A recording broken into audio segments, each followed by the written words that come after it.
30 days with గాడ్లో day 7గా దేవుడు మనకిచ్చిన వాగ్దానము, దేవుని సమాధానము, మూల వాక్యముగా ఫిలిప్పీలకు రాసిన పత్రిక 4వ అధ్యాయము 7వ వచనము. సమస్త జ్ఞానమునకు మించిన దేవుని సమాధానము యేసుక్రీస్తు వలన మీ హృదయములకును మీ తలంపులకును కావలియుండును. మీ జీవితంలో ఎప్పుడైనా అన్ని గందరగోళంగా అనిపించాయా? సమస్యలు చుట్టుముట్టి ఉండవచ్చు, భవిష్యత్తు అనిశ్చయంగా కనిపించి ఉండవచ్చు, ప్రార్థనలకు ఇంకా జవాబు రాకపోయి ఉండవచ్చు. అయినప్పటికీ మీ హృదయంలో ఒక విచిత్రమైన ప్రశాంతత ఉందా? అదే దేవుని సమాధానం. దేవుని సమాధానం అంటే సమస్యలు లేకపోవడం కాదు, సమస్యల మధ్యలో కూడా దేవుడు మీతో ఉండడం. దేవుని సమాధానం అంటే సమస్యలు లేకపోవడం కాదు, సమస్యల మధ్యలో కూడా దేవుడు మీతో ఉండడం. లోకం చెబుతుంది అన్నీ సరిగ్గా ఉన్నప్పుడు సమాధానం వస్తుంది. కానీ దేవుడు ఏం చెప్తున్నాడు? నీవు దేని గురించి చింతించవద్దు. ఆ పై వచనంలో మనం చూస్తే ఫిలిప్పీ రాసిన పత్రికలోనే 4:6 నీవు దేన్ని గూర్చి చింతించవద్దు గాని ప్రతి విషయంలోనూ ప్రార్థన విజ్ఞాపనల చేత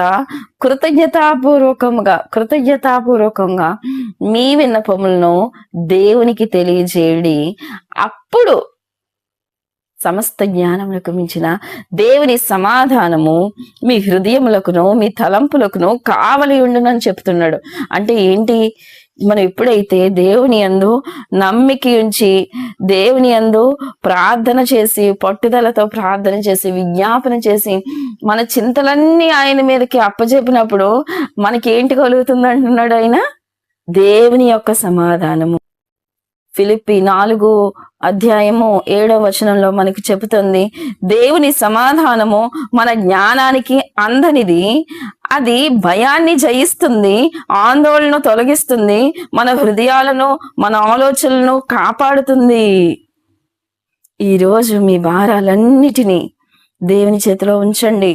మీ సమస్యలన్నిటినీ అన్నిటికంటే ఆయన గొప్పవాడు. మీ భయం కంటే ఆయన సమాధానం బలమైంది. ప్రార్థన. మా మంచి పరలోకపు తండ్రి, మీకు వందనాలు, స్తుతులు, స్తోత్రాలు చెల్లించుకుంటున్నాం ప్రభువా. అయ్యా, నా హృదయాన్ని నీ సన్నిధానంలో అయ్యా నీ సమాధానంతో నింపమని బ్రతిమలాడుకునిచున్నాం ప్రభువా. అయ్యా, నేను అర్థం చేసుకోలేని పరిస్థితుల్లో కూడా అయ్యా నిన్ను విశ్వసించే కృపను నాకు దయచేయమని, వింటున్న ప్రతి ఒక్కరికి అట్టి కృపను అనుగ్రహించమని అయ్యా, మా హృదయాలను నా ఆలోచనలను అయ్యా క్రీస్తు యేసునందు అయ్యా నీ చిత్తానుసారముగా కాపాడమని, సమస్త జ్ఞానమునకు మించిన నీ సమాధానముతో నింపమని, ప్రతి విషయాన్ని చింతించాల్సిన అవసరం లేకుండా నీ సన్నిధానంలో తండ్రి ప్రార్థన చేసినప్పుడు విజ్ఞాపన చేసినప్పుడు సమస్త జ్ఞానమునకు మించిన దేవుని సమాధానం ఇస్తానన్నావు కదా ప్రభువా. నీవు అనుగ్రహించమని, వింటున్న ప్రతి ఒక్క బిడ్డకి అయ్యా సమస్త జ్ఞానమునకు మించిన దేవుని సమాధానము వారి హృదయములకు వారి తలంపులకు కావలి ఉండినట్లుగా కృప చూపించమని బ్రతిమలాడుకుంటూ నజరేయుడని యేసు శక్తి కలిగిన నామములో అడుగుచున్నాము నా పరలోకపు తండ్రి. ఆమేన్, ఆమేన్. ఈ వాక్యం మీ హృదయాన్ని తాకినట్లయితే దాన్ని మీ దగ్గరే ఉంచుకోకండి. సమాధానం, ధైర్యం, నిరీక్షణ కోసం ఎదురు చూస్తున్న ఒకరికి షేర్ చేయండి. మీ ఒక్క షేర్ ద్వారా దేవుడు ఒక జీవితాన్ని దర్శించవచ్చు. ఫెయిత్ వాయిస్ తెలుగు ద్వారా సత్య సువార్తను మరింత మందికి చేర్చే ఈ పరిచర్యలో మీరు కూడా భాగస్వామ్యులు కండి. దేవుడు మిమ్మల్ని ఆశీర్వదించునుగాక.